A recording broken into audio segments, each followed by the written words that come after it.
ప్రజా వాయిస్లో ముందుగా సిరాచుక్క చూద్దాం. కళానికి పదునెక్కువ, కలం లేనిదే కాలం మారదు.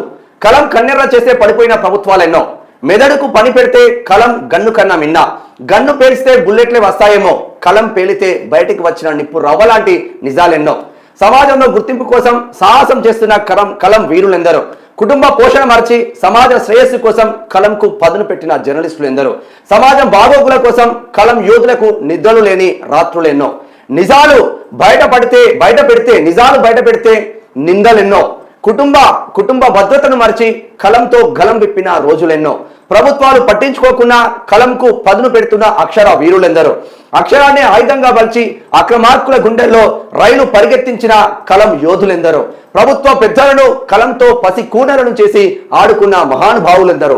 ప్రభుత్వాలు మారుతాయే తప్ప పెన్నుకు ఉన్న గణం మారదు. అందుకే గలం యోధులందరికీ శతకోటి వందనాలు అంటూ పల్లె రాజేందర్ గౌడ్ వర్ధనపేట నుంచి ఒక జర్నలిస్టు మిత్రుడు పంపించారు. వాస్తవంగా మనం ఎన్నో బయటకు తీస్తూ ఉంటాం, మన పైన అనేక అక్రమ కేసులు పెడతా ఉంటారు. ఆనం చిన్ని వెంకటేశ్వరరావు అటువంటి ది గ్రేట్ సీనియర్ జర్నలిస్టు పైన అనేక అక్రమ కేసులు పెట్టి ఆయనను బంధించిన పరిస్థితి. మేము కొన్ని విషయాలు బయటికి పెడితే మా పైన 2 SC/ST అట్రాసిటీ అక్రమ కేసులు.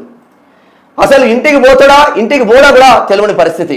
ఇట్లా రాష్ట్రంలో అనేక మంది జర్నలిస్టులు చాలా ప్రభుత్వాలకు వ్యతిరేకంగా ఉన్న వాస్తవాలను చెప్పాలని బయటికి వస్తున్న ది గ్రేట్ జర్నలిస్టులందరికీ శతకోటి వందనాలు చేస్తా ఉంది ప్రజా వాయిస్.